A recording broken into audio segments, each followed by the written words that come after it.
Katie and Nat, rocking the scene, reviewing old flicks from the 90s. So keen, the VHS Club, they're the talk of the town. Breaking it down, spreading nostalgia all around.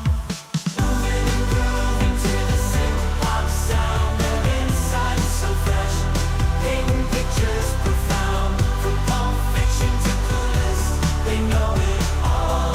The genuine love from movies stands strong.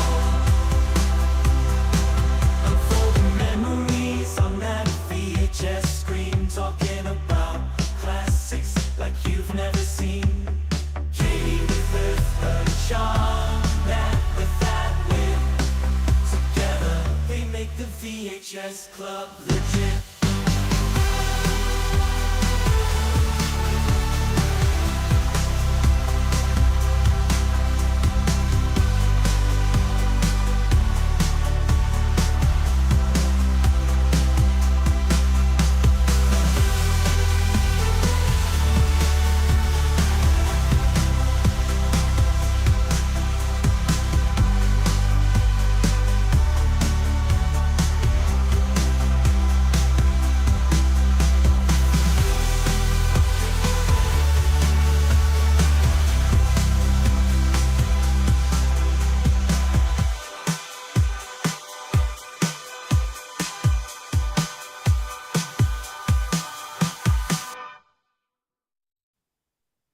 Welcome back to the VHS Club.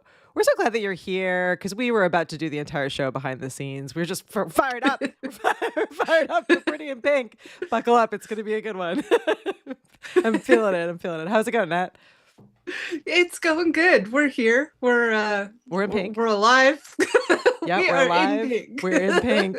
We're ready to be in pink. I'm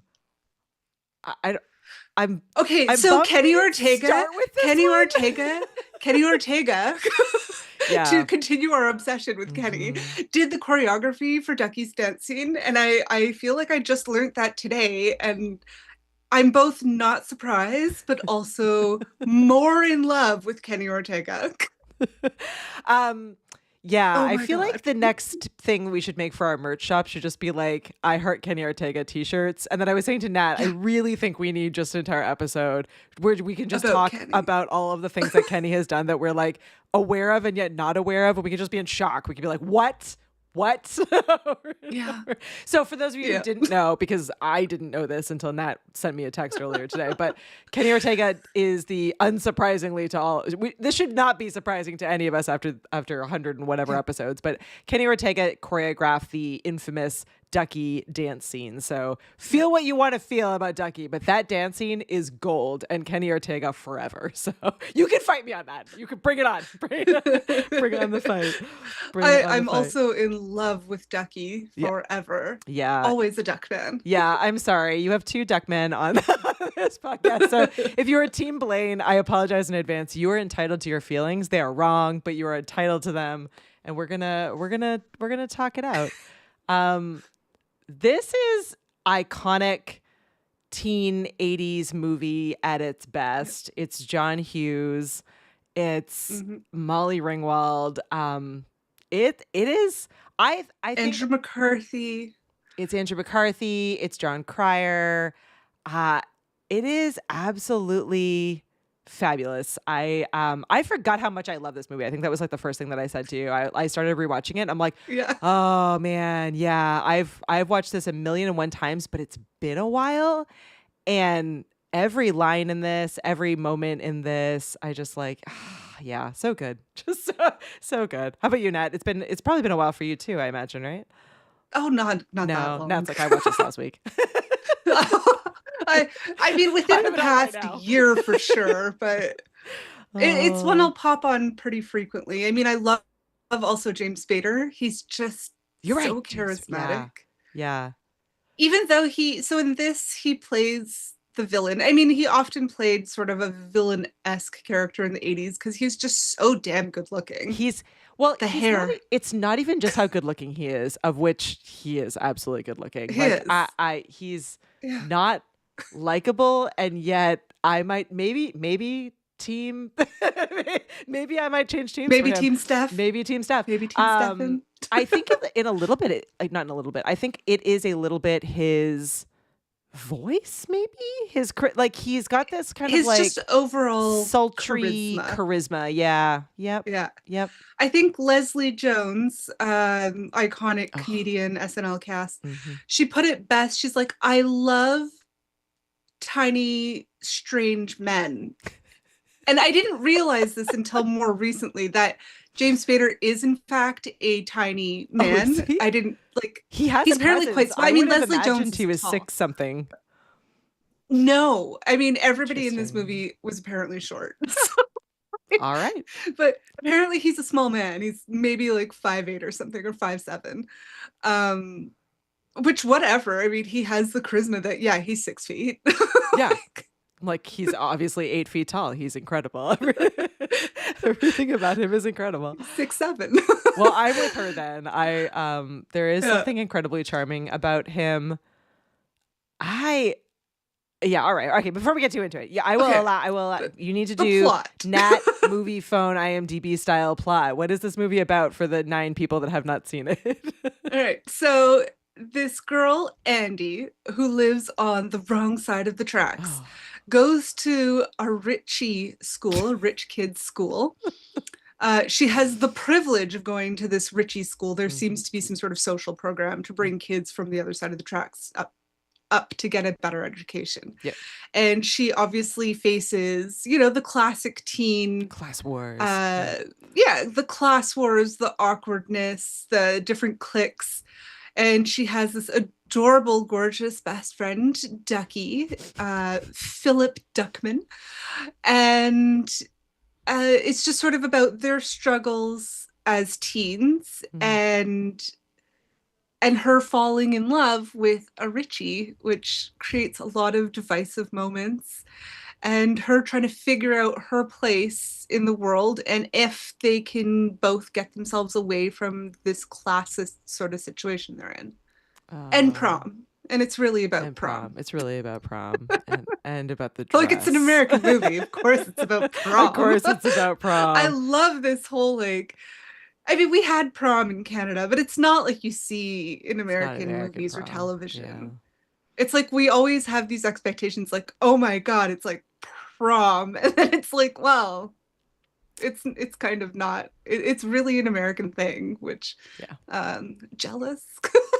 Well, Josh has not seen it, so we're sorry if we spoil it for you, Josh. But it is a really good one. I think you should see it at some point. Maybe we'll have to do it for one of our watch parties so that we can all watch it together. It's funny because it has, I feel like, cult classic vibes, but it definitely does not fit into the categorization of a cult classic because it performed very well, and it is a John Hughes film. John Hughes was a renowned director and creator and movie legend, really, and it made a ton of money. It did find a niche, though. It did find a niche. It has a niche in the LGBTQ S2 plus community. I'm sorry if I forgot a letter.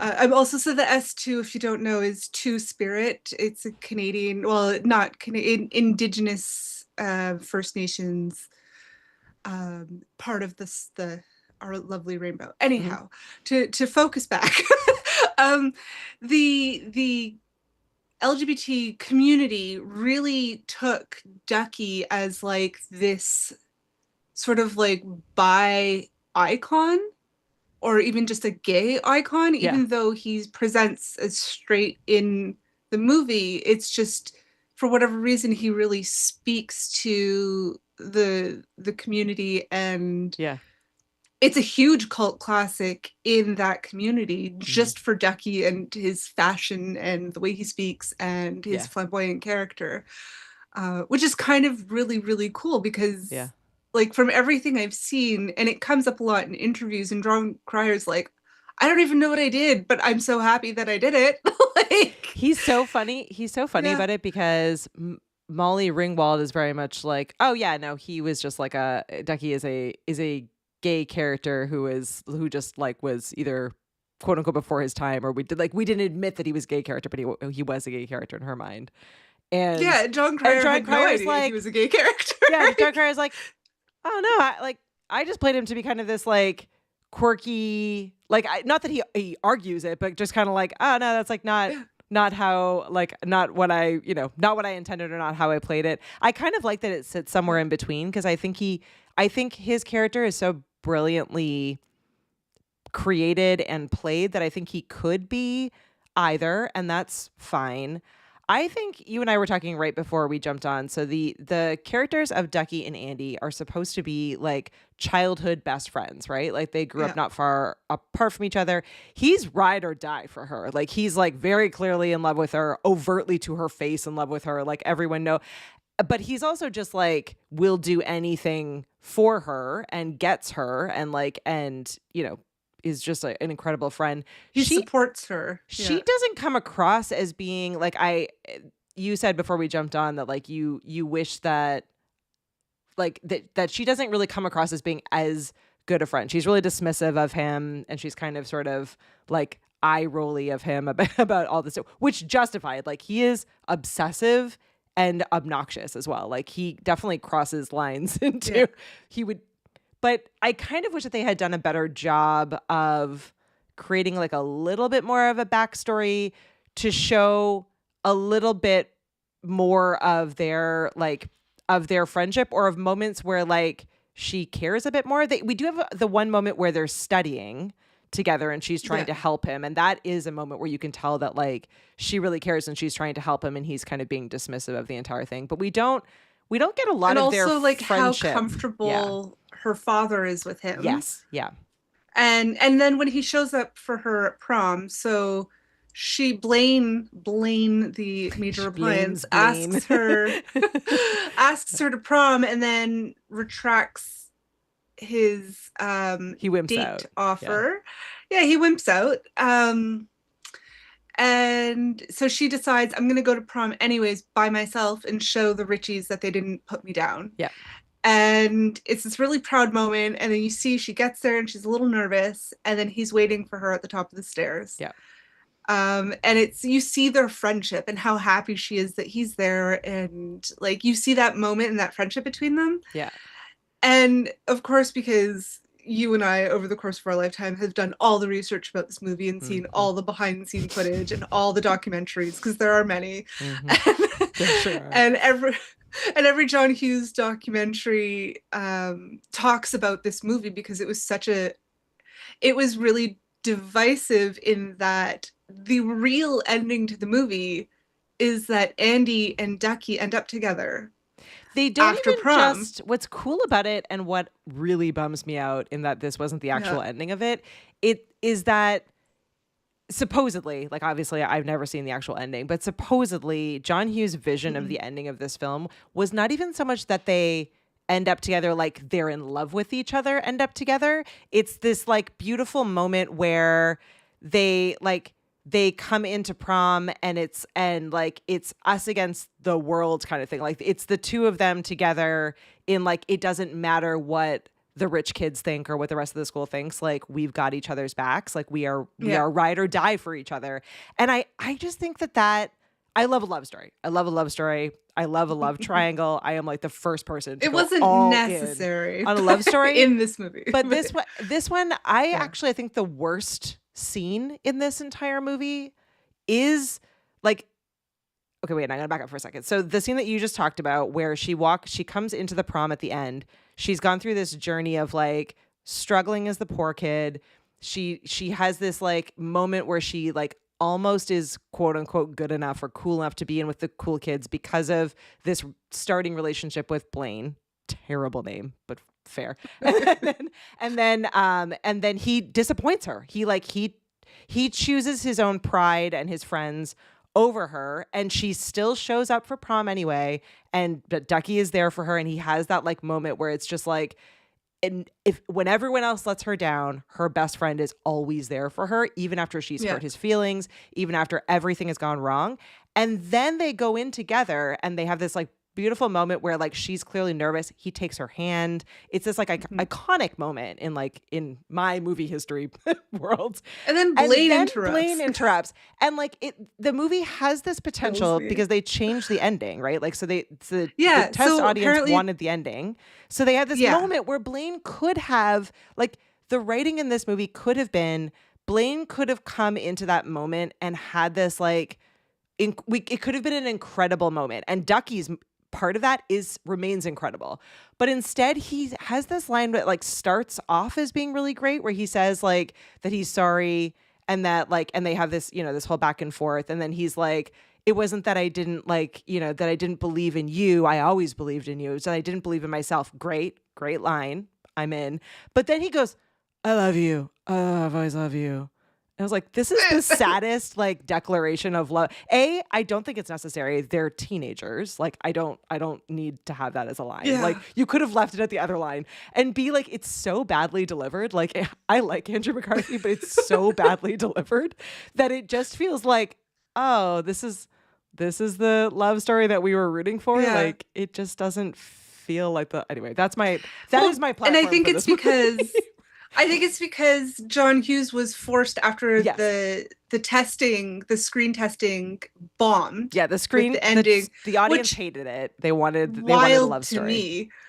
We'll get into why later, but so it bombed, so he had to rewrite it. So I feel like there were more best friend moments Yeah. probably that got cut out that we missed. Yeah. And anyway, so John Hughes was so pissed about having to change the ending to this movie that he wrote a whole other movie that was also a great hit called Some Kind of Wonderful. Which we're gonna where the do. two best friends Yeah. end up together. Mhm. Spoiler, Yeah, sorry. spoiler. Like, Yeah, and I don't love So- those characters as much as I love these I- characters, so it's so sad not for me. as much, Yeah. but I do also really enjoy It's a great it. movie. It's a great movie. It's a great movie, great cast as well. Yeah. So so I'm trying to tell Katie this. I'm like, we were on sort of the other side. We were a little too young to know the magic and the sway that the Brat Pack had. Yeah. Like the chokehold that those men had over Hollywood and Mhm. and basically like money marketing and filmmaking and teen girls' hearts everywhere, right? So did I say everywhere? Like, what am I from St. Leonard? No offense, I but think like, you said Jesus. everywhere, but fair. We can judge you. I felt like I slurred and said everywhere, so I'm like, go St. Leo. Anyways, well, wow, blip. So Andrew McCarthy was like the chosen leading man of the teen 80s. Mhm. Like, he was considered the dreamboat. And I mean, stacked up against like Judd Nelson, Emilio Estevez, Kiefer Sutherland, and Rob Lowe. And Rob who's Lowe. arguably one of the prettiest people to ever act in Hollywood ever. Correct. And Andrew McCarthy and no offense, because I like him very, very much, but his buggy little eyes. Yeah. He does like this weird, I can't even like try to What? he like his Well, eyes they kind pop. of bulged a Yeah. bit. Only in some But- scenes. Not always. And he's a great actor, and I still enjoy watching him. And like every time I see him in something, I'm like, oh, Andrew McCarthy, like I know it's gonna be good. But He's lovely it in just- Mannequin. Like when you weren't on that episode, but when we Yes. reviewed Mannequin, like watching that one, you're which like, is a I wild see it. concept of a I get movie. it. Yeah, it's a wild. I love it, but it's a I wild. love ride. it. It's kind of the stupidest thing ever. But he's I enjoy it so much. really likable as like the leading man in that Yes. one. I think he honestly just like he was the seemed weak more link in present. this. Like against I- these other actors, like he just didn't. I put my But like people thought he was the most attractive. He was the most marketable as the Hollywood dreamboat of the 80s. Yeah. Like I didn't get it because I was more like I was a teen in the 90s, so Yeah. it was like Christian Slater all day, every day. But Mhm. but watching these movies back, I didn't understand like that, like, and yes, very likable, but the most attractive. And I remember like my older babysitters, my aunts being like, yeah, Andrew McCarthy, he's like the hot one. I'm like, what are you talking about?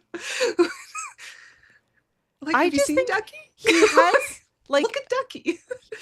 Okay, so when I was putting together the outline for this movie, I was like putting in all of my notes and getting facts, and then I bounce ideas back and forth off ChatGPT, and ChatGPT literally defined him as beige, and I was like, that is a pretty accurate description. Like, and I don't even mean That's Andrew so McCarthy. rude. It's very rude. That's But so rude. I don't even actually mean Andrew McCarthy as the actor. No, not I at think all. that Blane as the Just his character performance is in- very yes. beige. Like, you're up against Yeah. Duckie, who is like such a intense character. And again, like in real life, a character like And Duckie would also- drive you crazy. He's obsessive. He's like he has bad Maybe, personality maybe traits. not. We'd have to see the missing scenes, the True. lost scenes, which apparently they are lost. Like they didn't save a blooper reel or deleted scenes Yeah. back then. Like they just aren't. But there So, aren't which really is like any. so disappointing. You don't really like get to know Blane at all. Like I feel like I other know than- Steph better than you know Blane. yes, and like Steph is also a really interesting character because like he's Very. clearly very broken. I don't want to say loves Andie. He wants Andie from the He's very obsessed with beginning. He's her. obsessed with her and is like and has feelings. Like and he the actor like James Spader playing him Spader. and just the character itself has like such dimension to it, and Andie has such dimension. So it is a very weird, like I feel like that character, Blaine's character, is just never really given an opportunity to be anything other than the like rich kid friend, good looking guy. I mean, he's going up against Annie Potts, James Spader, James Cryer, Spader's shirt and Molly is Ringwald. unbuttoned in every scene he appears in. Well played, Paul. Well played. Yeah. Yeah, Yeah. yeah. I mean, like he like barely like his shirt feathers in the wind like his hair in this movie. It's obscene, but Yeah. you know, it was the 80s. So. Which I love. One of my favorite scenes in the movie. So she's leaving school. It's earlier on in the movie, and she's trying to get her key in her car, which by the way, her car, where can I get one? I know her car is fabulous. Even dented, it's fabulous. It's like this I'm like, cute not pink that car. I want a pink car, Yeah. but I kind of want her pink car. I would but drive her pink car. Yeah. I would absolutely drive her pink car. And he leans up against her car and he's like, you know, we're almost done school. We're graduating soon. And you never gave me the time of day. You won't go out with me. Like, how about, you know, we fix that? And she's like, piss off. And he's like, you're such a bitch. And he walks away. And she's just like, yeah, whatever. She rolls her eyes. She couldn't care less about this guy. And he turns around and he's like, you know, you should really see a doctor for that condition of yours. It can get worse. I don't know why it was such a, he was so emotional about it. Mm-hmm. Yeah, because he's like it. I love. two-dimensional. He has like I like it. Kind of tickles me when boys get like really upset and like the girl's super calm and then they're like, girls are so emotional. I'm like, yeah, okay. Like, and Steph's like literally throwing a hissy fit and then ruins his best friend's relationship with her. He sabotages it every chance he gets. Yep. He bullies her publicly, he bullies her privately. Like he tries to ruin their lives because he's so sad that Yeah. she wouldn't go out with him. What? which is again like a believable character. Like I yeah, I 100%. like had experiences with people when I was in high school or a teenager my that were God. very similar to that. So Yep. I find him to be a believable, interesting character. Is he Though. likable? No, but is he believable? Absolutely. And Yeah. he plays it so well. Very well. I don't know. I will say I I like have to Andrew say- McCarthy, but I did not care for this character. I think I No. just think he was not well written enough in my personal opinion. I have to say there was nobody in my high school that was as like put together as these kids are in this high school. And nobody as good looking as like Stefan and like the rich kids wearing like their whatever designer clothes and all this Like makeup. yacht clothes. Yeah. Yeah. I like what I know the 80s with their soft Mhm. yacht Yacht rock. rock. Oh my god. Not that was the soundtrack. The soundtrack for this movie was Is phenomenal. phenomenal. And as our dear Paul pointed out earlier in the comments, Molly Ringwald asked John Hughes to write a movie based on the song Pretty in Pink Yeah. by the Psychedelic Furs. Great name. Yes. It remains an absolutely great name. Yeah, I think I have that album, yeah, the vinyl.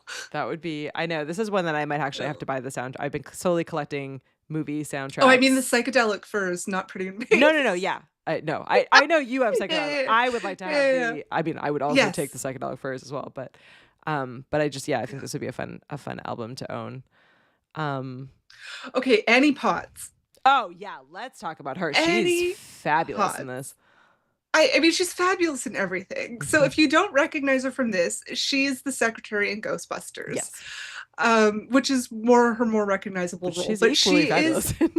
is incredible in this role. Yeah. She's this 30-something running a record shop, and she's like, her outfits, her sage advice, which is actually good advice all Great the time. advice, yeah. And she's always like, so I did the following stupid things. Don't do that, because I'll tell you why they were stupid. She's amazing, and her crazy outfits. Her crazy outfits and like how like I don't know. She's again like a really interesting like 2-dimensional character, 3-dimensional character where she has like you get a glimpse into her life, which is awesome. Like you see who she is as a record store owner. You see how she interacts not only with Andie but also with Duckie, like, and her sort of patience for him and her trying to put their friendship back together. When he kisses her, it's adorable. Kisses her Yeah. to make Andie jealous, and then she's like, "Oh, that duck man." Like, she was so shocked. She's like, "I'm old enough to be his mother, but oh my god." Yeah. What did she say? My thighs were hot. Yeah, my thighs were hot. Yeah. Which was like, or my thighs were on fire. Oh, that's such a good line. Yeah, the lines in this are phenomenal. This was one of those ones where like I'm stupidly cannot probably even quote any of them back to you at this point, but like every single one that hit, I was like, oh yeah, I know all of these. Kathy is saying that Annie Potts designing women, young Sheldon. Yeah, Yes. she is a phenomenal actress across the board. Designing women. Yeah, I love the scene with her later. So she's been this sort of like mother figure really, and best friend and like sister figure to Andie's character all the way through this movie. And then there's this like beautiful scene where Andie goes to visit her. She lives in Chinatown and she's got this like cool, she's got this cool place, and she lets Andie have her prom dress, and I just like, I love the moment where she says like, oh, why can't we start old and get younger? And she's like, she's nostalgic. She's got her beehive hairdo, and she's remembering she went to prom in the 60s. She's remembering prom, and she's talking just about like the importance of prom. And I just like, she's the kind of like cool older friend, like mentor that everyone should have. And I loved that moment where that she's dancing and she's all caught up in this nostalgia. She's wearing her prom dress, and it's just so nice, and like you can tell how important that moment is to her, and yet she still gives the dress. And I thought that was just so, I don't know, such a beautiful moment, I think, really. Let's talk about the dress. Yes, let's talk about the dress. I have the dress. So her Let's dad talk about brings the dress. her dad brings her a dress that he gets at a thrift shop for her to make something with, because she's very into fashion design. She designs all of her own clothes. She has this really quirky, eccentric, but sort of 80s fabulous style. So he gets her this secondhand dress, and then she gets this dress from her friend as well. So she cuts them all up and makes this bag dress, this potato sack dress. It is exactly like her drawing. She neck draws up. this like square, like rectangle with like a triangle, and I'm like, oh wow, okay, you really exactly like your drawing. Exactly. Yeah. It doesn't look like a Dior like penciled fashion drawing before they make the dress. But no, okay, but it is accurate. So to the drawing. Now, I'm gonna get shit for this. I never liked the dress. I think she should have just wore Annie's dress, or what is it, Iona's dress? She should have just worn Iona's dress. Like, because it would have been like something from the 60s, would have been vintage in the 80s, and it would have been super cool. Yeah. And like she would have accessorized it. She could have put it together, like styled it, but no, she chopped everything up and made this sack dress, which, okay, granted, the sack dress was a thing in the 80s, okay? I'm not gonna lie. Friends, it was. Look at her face in this. Just like she like doesn't even. I mean, I know she's trying to be like sultry. She's trying to be walking sultry. into. Well, no, she's also scared because she's scared, walking to right, the yeah. prom by Yeah, herself. that's true. Okay, neck up, I like the lace placement. I like the peekaboo shoulders. I like the collar. I wish maybe the sleeves were puffed and there was a waist. I wanted to have a waist. I like the sleeves. I like the lace. I love the Yeah. color. I Well, like there's no waist. sorry, not the waist. The top, the like lace. the top, the Yeah, lace. yeah, yeah. I like the lace, and Yeah, I yeah, like yeah. the arms. Waist stuff. I want it to have a waist, and yeah, I want it to look Yeah. as much like a bag. Paul is saying, which is absolutely true. Molly Ringwald hated this dress so much she actually burst into tears when she had to wear it. She was like, Oh, beside no herself. shit, Sherlock. Yeah, fair. Which reminds me, when I got cast as the lead in like the Swan Lake for ballet, or well, we did Disney versions because it was like a kids ballet troupe, so Absolutely, we yeah. did the Swan Princess, which wasn't Disney, but whatever, cartoon. The dress that they gave me for when I turned from a swan into a princess. So the girl that competed against me for the lead, her mom made the costume. No, so you can't even say anything. You were like, It looked like this fucking dress. Except it was blue and silver-ish. But except it wasn't silver, this it was gray. dress. It was predominantly gray with a bit of blue, and it looked like this. And I'm like, how am I supposed to dance in it? And it was to the point where like the owner and the head teacher of the school was like, you can't fucking dance in this. And we asked for it, and there was delays and delays, so I didn't even get to do dress rehearsal in it. It was a big, I was so anyways, we're backstage ripping it apart so I could move. Like I'm on point and I can't even, oh my God. Anyways. Well, this dress. Yeah, I totally get Molly because it fucking triggers me too. was apparently costume designer Marilyn Vance bought the dresses from 2 locations in Los Angeles, cut them apart, and reassembled them into one pink dress. Thanks, Paul, for Shock. that fact. Yeah,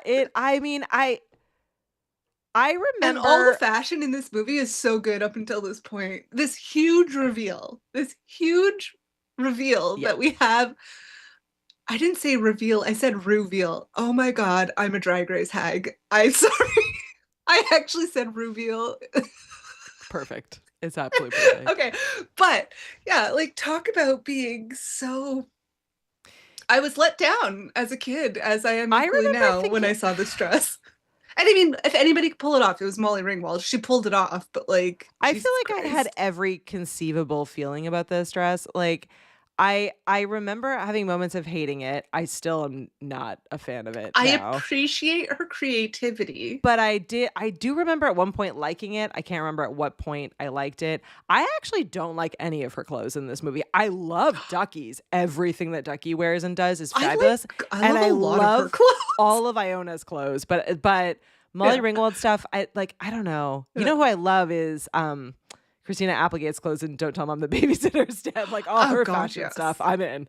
But yeah, for some reason, this stuff just doesn't hit with me. And this dress is so. I like the hats, the glasses, the jewelry. Yeah. I like all the, like I'm even wearing I my like all the earrings. accessories. I just don't like It's her clothes. so funny. I texted you earlier. I was like, everybody asks me why I only have 3 earring holes Yeah. instead of 4. And I was like, but it was a thing. Everybody had 3 in the 80s. Like, and Molly Ringwald in this movie has 3 earring holes.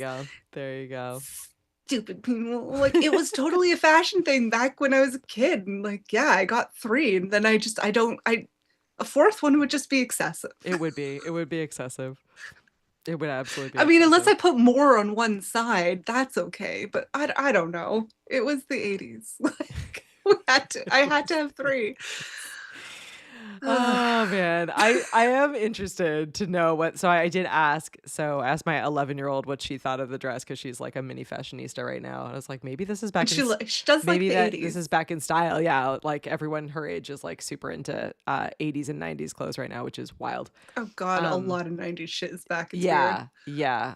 I'm here for a lot of it, but but some of it not so much. But she was like she was similar to us, where it was like there's like elements of it she really liked, but she didn't like the overall I like shape. the material. Yeah, I like I everything like the except her- color. I liked the dress before. We didn't get to see like what the dress that her dad gave her really looked like, but I liked the dress that Iona had. So I don't know, not a Yeah. fan. Not a fan. Don't think it holds up with Molly Ringwald and the whole crying Poor situation. Molly. I would have been. And she was young when she made this too, wasn't she? She was young. She like was between 14 and 16 or something. might have been a bit older than I don't know. Paul will have to fact check us to get the actual answer. It was, Or was right. it Breakfast Club? I It can't was remember. Like after between the 16 Breakfast Club and Candles. this. She did 16 Candles and then this because this was Yeah. like John Hughes loved her at this Yeah, point she and was did this for her, obviously. which Everybody is did. interesting. Everybody because- loved her so much that she literally quit her career when she was in her late teens to go off to Paris to go to school. Yeah. And she lived in Paris forever and then like came back for Riverdale, which Weird choice. like thank but God sure. because I love her. Like she's still so good. But yeah, no, she was the it girl. Mhm. Like I don't think there's anybody comparable today. Like there's popular people, but there's not Yeah. that kind of status anymore. No, not for actors anyway. I mean, maybe for musicians at this point, but yeah, Yeah, that wanes though pretty fast. yeah, no, she really was. She really was. Oh. I do feel I have to say, like, not that sorry for another controversial opinion, but I violently hate what's it called? Two men and a kid. What's the John Cryer TV show? Oh, I don't know. With two Charlie guys Sheen? and a kid. Yeah. Anyway, that's how much I hate it. I don't whatever. even know the name of the show, but that show No. makes me want to rip my eyes out. I felt hate so it bad for much. John Cryer. Like, I'm happy because, like, obviously they get paid from this and it's syndicated and it plays on reruns all the time and whatever. But like, and it was super popular. 2.5 But that Men. kind of It's called 2.5 Men. okay. Everyone's screaming at me. They're like, "What the heck?" Sure. But I wanted. I'm not sure I saw an episode of it. To be fair, I have seen episodes. I hated tried. it. But It was, I don't know. It was weird. I will say, thank you, Kathy. Kathy's like 2.5 Men, obviously. I will say that I feel really bad for John Cryer in this movie because this was definitely like the John Hughes, Molly Ringwald production. And they it was written for Molly Ringwald. They considered a couple of other actresses at one point or another, and they obviously stuck with Molly Ringwald. And they Spader came in and they were like, absolutely, you're hired. Andrew McCarthy's role was going to be a number of different actors. And as you were saying, like he came in, but John Cryer basically had to like almost beg for that role. And supposedly he was treated pretty badly, like on set. Like they changed the ending and a lot of people were not blamed him, but I think he took on a lot of blame for that. Like, had he done something differently, maybe maybe his character would have been more likable and people would have wanted her to end up with him. People were just Andrew McCarthy obsessed. I know, then. but he was quoted. I'm just gonna find this quote. He is quoted like jokingly, but I feel like his pain in this, where he says, "This is why I didn't get the girl for over 20 years." Like he just like oh yeah, it could have feels launched him into Yeah. superstardom. It could have made Yeah. him like the quirky best friend that gets the girl. Yeah. Like he could have been the whatever the other John Hughes guys. Yeah. Well, that was it. That character was supposed to be played by Anthony Hall, who is also in a number of the other John Hughes movies, and he didn't want to be typecast into that kind of role because he had played that role a number of times before. So John Cryer Cryer have done this. I don't think he could have done it, and I thought John Cryer did an amazing job, and it really I love Anthony Hall, it but kind of- I'm just saying. it sort of bummed me out because a number of the interviews that I saw and the articles that I read indicated or alluded to the fact that it doesn't sound as though John Cryer and Molly Ringwald ever really got along all that well in real life, sort of, but not really.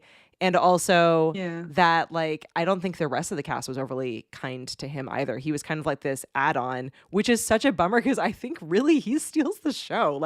I think 100%. again, I don't even like him in other things, as I just said. I know Josh is I love John Cryer. Sorry, Josh, if you like 2.5 Men. Oh no, I love John Cryer. Exactly, but... Kathy. I feel like he really could have been the John Cusack of his generation. This was a John Cusack style role, and in some ways, it just makes me sad that he really, Kathy. Wait, the John Cusack of their generation. The plus same one. generation. Same generation. But he could have just been also like John beloved. Cusack. Another one. But yeah, I feel a little bit sad that this is how it turned out. Again, I love this movie, Again, and even because with production made him change the ending. Yeah. Boo hiss. Yeah. Um, So which was supposed to be, so I'm just going through for the exact this movie details. is not, it's not like a typical John Hughes. Like it is the typical coming of age story. Yeah. But what stood differently with this one compared to a lot of his other movies was a lot of his other movies are fairly ageless. Mhm. Like The Breakfast Club, they still play it in Psych 101 classes like today. Like it, they, Uncle Buck and like a lot of his other movies still have sort of this timeless because they talk about teens and whatever. This one had a lot of pop culture. It Yeah. had current songs, current fashions, and it really was. It took place Yeah. in 1986. Yeah. Like it was obvious. It was dated in like the scenery and the wardrobe Mhm. and the soundtrack, which was odd because John Hughes never really did that per se. So it kind of, this movie was a very standout one for him, which I appreciate that he did it like that because it Yeah, is very, exactly. like, I Oh, mean, it is dated, but she it's was very iconic. 17 during the 17. Okay. filming. For 16 Candles, she was 15 during the production and 16 when it Oh, was okay. released. So she was young. Yeah, she was always younger than her castmates. Yeah. Because usually, like, often you see somebody who's playing a 16-year-old is like 25 to 30. 38. Like, no, 38-year-olds play 20. Yeah, fair. But she was literally usually the age of the character she was playing. So it was quite Yeah, 17 would have been right in there. Yeah, for sure. yeah. Yeah, and carrying the weight. This one, you were saying before that what is also kind of interesting about this one is it's, I don't know the right word. It's like darker, heavier than other Themes, yeah. teen movies. I mean, it deals, as you were saying, with like, it covers like alcoholism, single parent, different classes. Like it seems the mom left them, not died. She left No, yeah, them. they say that she left, and like she has to And confront her father in the end of the yeah, movie, which is because wild. he ends up, like, he doesn't get over the fact that his wife left him and abandoned their child, Yeah. and he becomes an alcoholic, Mhm. and he hasn't worked in He can't forever. hold a job. Yeah. So she works. She goes to school full time. She seems to be like a straight A student because there's a scene where she gets in trouble and the principal's like, "How did this happen?" And she's like, "Oh, people are assholes. Mhm. Like, yes, I have the privilege of coming to this school, but like I'm still being bullied severely." Yeah. Uh, which I'm glad that nothing's changed in high school about that. Like we still haven't figured out how to properly discipline bullying, which is wild to me. But anyways, like Yep. actual consequences might be helpful, but Yeah. and like it's implied that Duckie like is basically like living in a trailer park Yeah, you never slash see any parents around. shed kind of thing. Like he's very much alone, has no parents with him.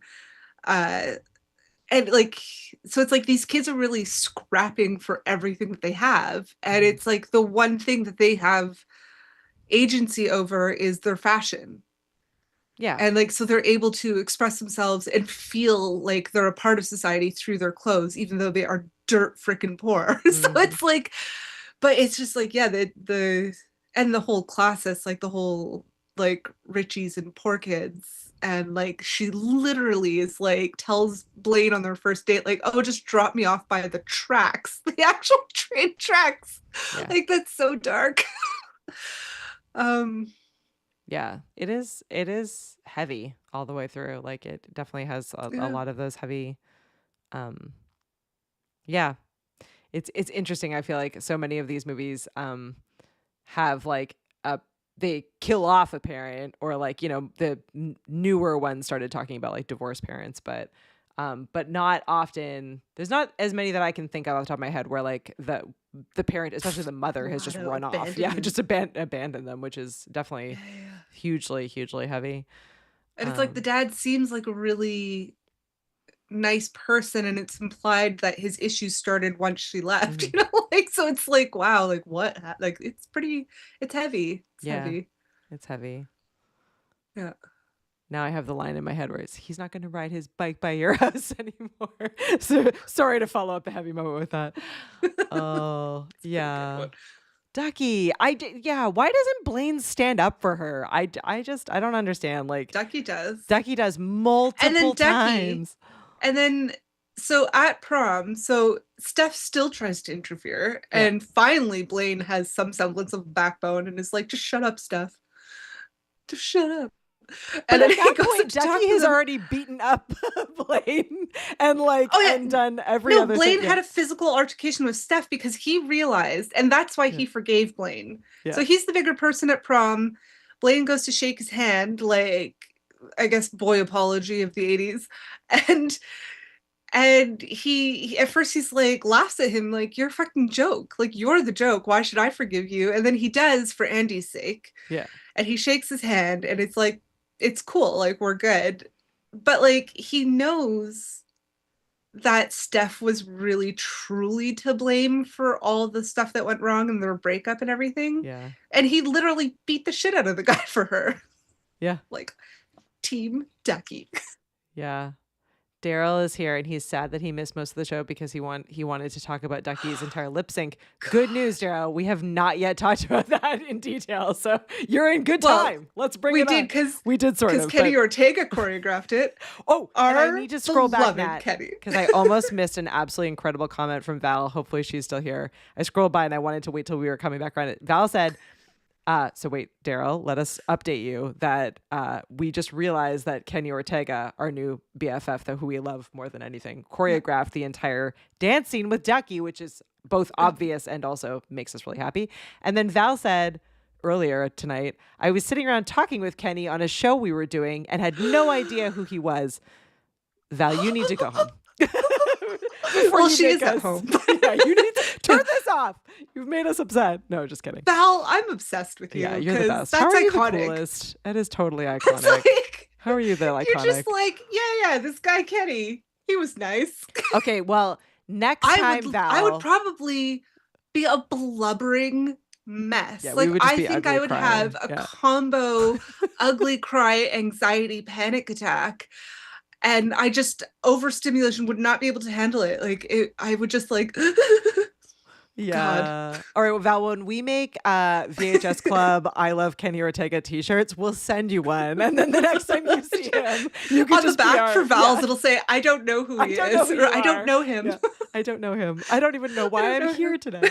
I wasn't even supposed to be here love today. it.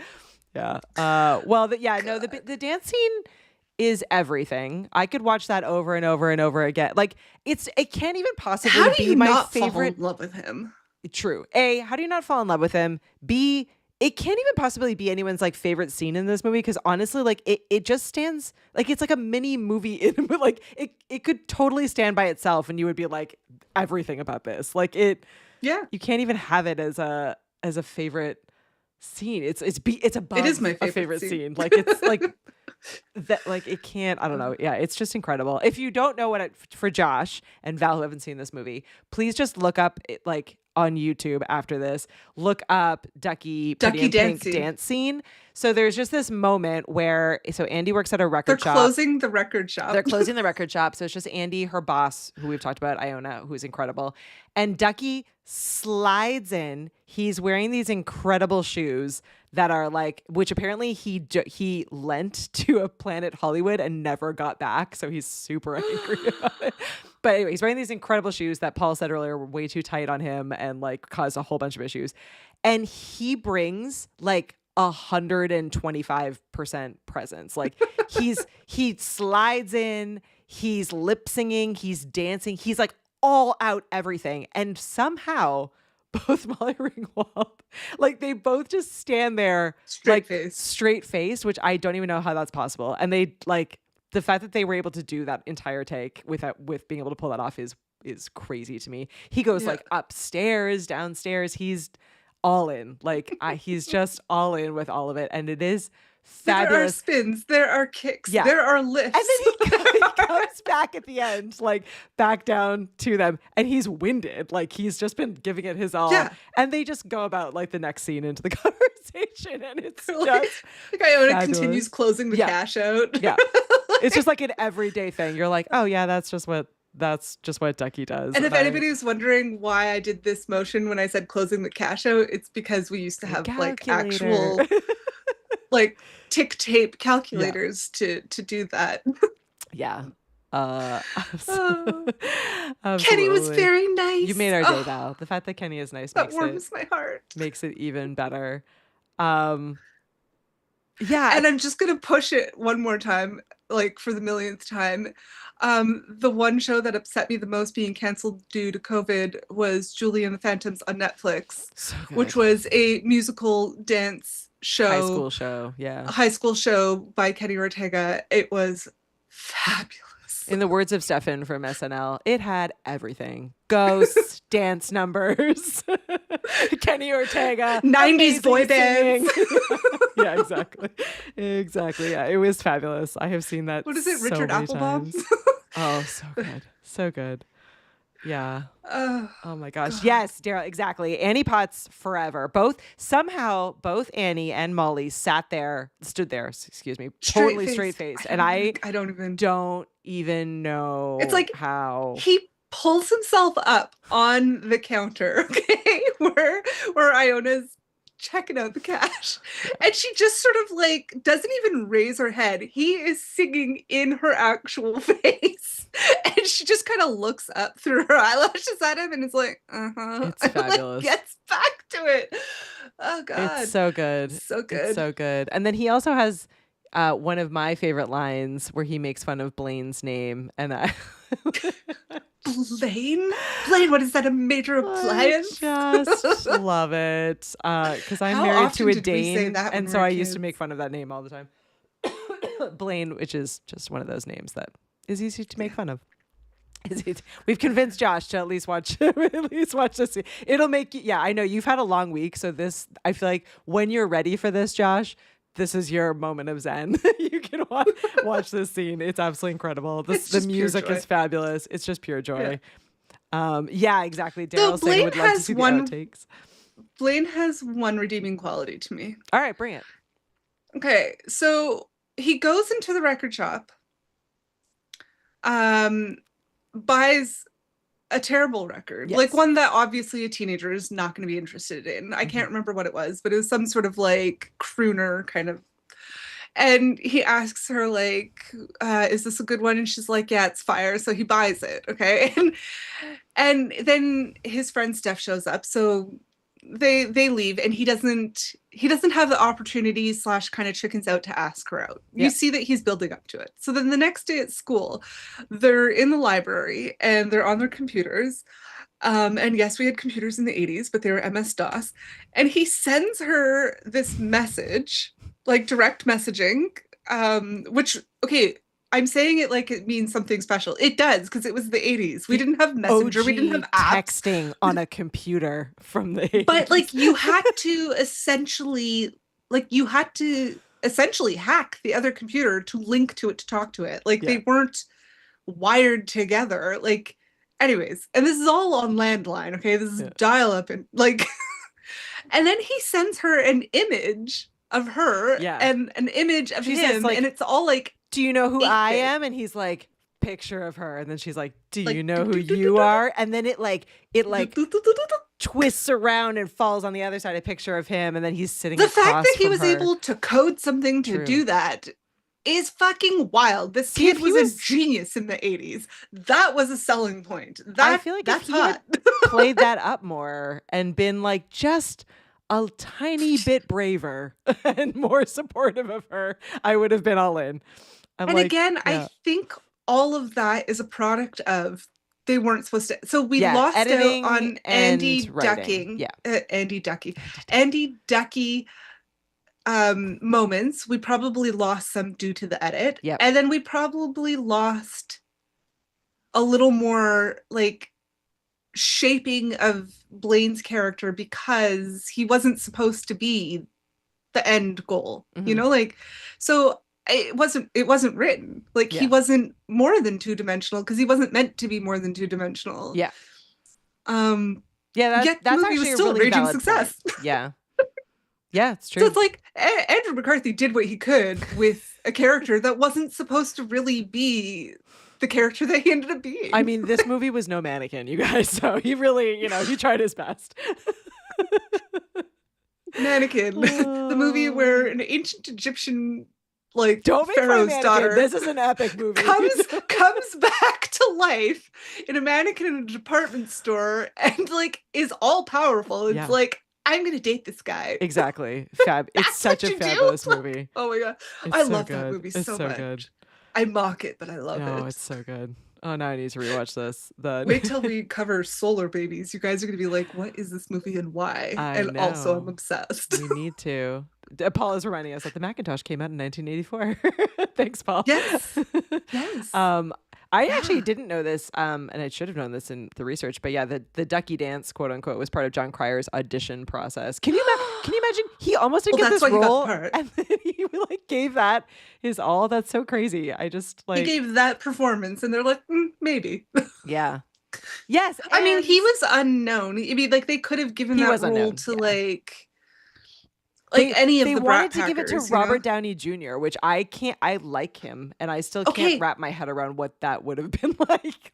Okay, but if we watch more RDJ movies from the 80s, like the Yes, earlier yeah. 80s, yes, he was in the Brat Pack, and yes, he's one of the quote unquote hotter guys. He played the quirky weird guy True. in a lot of That is movies true. up until Less Than Zero, which was an True. eerily prophetic movie to his real life.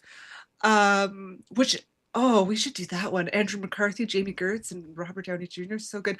But it makes me so sad. That movie Yeah. was so prophetic of Robert Downey Jr.'s actual down spiral of life, where he almost in real life died. And anyways, it's very tragic, supposedly but he had way too phenomenal much movie. chemistry with Molly Ringwald, so they were actually worried that it wasn't going to work with the movie. Well, I mean, he was supposed to be with the girl, I guess, but yeah.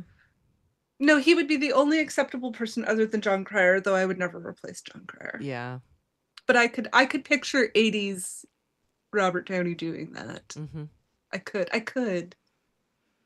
What was it? Was it One of the Boys? Or he was in so many movies where he was just the weird oddball. That's true. Which now we think RDJ Iron Man's super, I know, we're super like hot. Iron Man. But it's very true.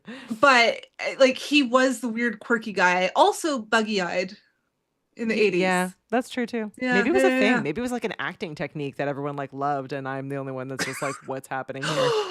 Oh my god, that makes me think of Tubbs from Miami Vice, where he would do Yes. that. I called it the Tubbs eyes. The where he crazy would, eyes, yeah. "Rrr." Maybe it When he'd was. get Maybe it was just real tense. popular. Maybe it was actors, let us know. Is this an 80s thing? Are we just missing the Eric point? Stoltz. Yeah. See, John Cryer was supposed to be the Eric Stoltz of the movie. Eric Stoltz is in Some Like It Wonderful, which is John Hughes's redemption movie for Ducky. Yeah, we are gonna do that one. I was just Yeah. chatting with Sean, who's very excited to come on and do that with us. So I think that will be that'll be awesome. That's got a great opening scene, though. It does. It has. It's a solid movie. I really enjoy it. I just don't have the same feels for There's something about this one that captivates me more than that one. I just never quite connected with that one on the same level. Because we were still upset that Ducky didn't get the girl. I'm still upset. I'm it's been 30 years since I've seen this, and I'm still I'm a little upset. I'm still a little upset.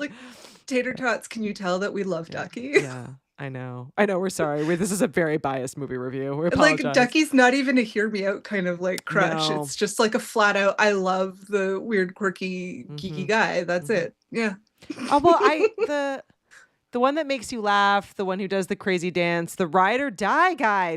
We didn't talk about, and I know we're totally out of time, but we didn't talk about the fact that the scene where she goes to the bar with her, or the club with her friends, and he can't get in, and he sits out there every night for hours, and the bouncer is like, does your lady know that you're out here, and that maybe she comes here on purpose because you can't get in? And it's it's so the bouncer Dice. He's so so funny. sad, and yet like I don't know, admirable. That's not the right word, but just I don't know. I feel so like he's so dedicated to like There was this a thing creepy that obsessive John level. Cusack did very well in the 80s and made it endearing, where the creepy obsessive stalking thing was portrayed as romantic and Yeah, endearing in the 80s, and that's what Duckie was, yeah, and John Cusack did that in like every movie. yeah. um and it was really seen then Hmm. as an endearment, and he just genuinely loved her. Like nowadays I'd be like, allo police, like come and pick up this Yeah. this is warrant for arrest. I like filming you. Like, so there's evidence of your stalking and I will put it on the internet and call the police. So it doesn't, like, we don't do that anymore. Was it not creepy and stalkerish in the 80s? I don't know. Yeah. I was too young to have a proper grasp of it. It was It didn't. considered endearing. Yeah, it didn't seem. It's still like right on the line in this movie, and probably because she's so Well, dismissive because of we it. see at the end how much she actually loves Yeah. him. Yeah. Exactly. Like they have the run up into each other's arms and he spins her around in this big hug moment. Like the iconic Sure. love Yeah. trope, Yeah. romantic trope, and they don't end up together. I know. Daryl's asking, Shoot. wait a second, how many guys bought a mega sized boombox to win over the girl? It's true. I would still fall for that 100% every time. Well, Though the trench coat was kind of creepy. the trench coat is a little creepy, but it was popular at the I time. mean, trench it would coat. work. Yeah. I mean, it's John Cusack. Like, I think Katie and I talked about, like, it would be so funny if we wrote like a script called John Cusack 101, and Yeah. it's about like writing a dating manual and like based on John Cusack movies, Mhm. like how to win the girl. Yeah, based on 80s John Cusack movies. Let's be clear. Current John Cusack, different story. Different story. Well, we've gotten to the point now where Josh is heading off to bed, so we probably should get to our reviews here. I left this one at 5. You want to fight me on it? Okay. No. Anyone else want to fight me on this one? I told you all that at the beginning that not that I don't care about your feelings. You're allowed to rate it whatever you would like to rate it. But this one hit me again, and I was really happy for the chance to revisit it because it had been a little bit too long, I think, since I'd seen it last. Classic teen movie. Yeah. Gorgeous 80s hair, great costumes, great soundtrack. Well, One of like a Kenny Ortega dance scene. What more not do you want? awesome costumes, Nat. I mean, some Okay, of them were one. bad. There was one fumble. There was one, like she foibled once, okay? Yes, yes. Like, All right. and I know you don't so much like her other costumes. I love them. I love the silk skirts and the blouses and the blazers and all the jewelry and the hat that doesn't sit on your head but back. I liked. Duckie's bolos. And I his loved all pointy of Duckie's clothing. shoes. I loved all of Duckie's clothes. And Steph just looked like a I loved GQ all model of the Steph's whole clothes. time. I didn't His like feathered most hair. of Molly Ringwald's clothes. The one I actually hated the most, actually probably even a little bit more than the pink dress, is the outfit she's wearing where he picks her up for the date. She's wearing that like gray, Oh, the gray. shiny, Those were so cool then. silky clothes, and, It was then like- and then he insults her because he says, "Do you want to go?" Because home it's and kind get of business changed?" casual. It's very business casual. It's kind of business casual. It was like a dress suit. It was my Auntie Marie had tons of those. Yeah. As you know, she was like a very 80s fashionista. She had all these She like was gorgeous definitely. Daryl's saying the trench coat was Gorgeous also in outfit. Breakfast Club. Yes, Doc's a lot of trench late, coats. so he owes drinks. And Mollywood night. Kathy's raising a really good point. Actually, I actually might be with you on this one, Kathy. Maybe this one only gets 4 because we were betrayed. John Hughes's Except- original vision gets 5. We The know actual that movie Duckie gets 4. actually gets the girl. Oh, so in my mind, I've created this whole dialogue, this whole story where like they Where go Blane off to screws it college and up. Blane goes to like Yale or something, but Duckie and Andie end up at like local college and they end up together. Okay, all right. Well, 5 And he if it supports works her. out He that helps way. her open her own fashion boutique.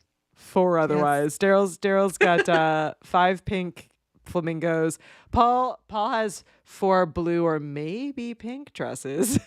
Love. Do you see blue or do you see pink? Yeah, it's somewhere between Very 4 and Sleeping 5. Beauty. I will take your feedback, Kathy. I think I'm with you on that one.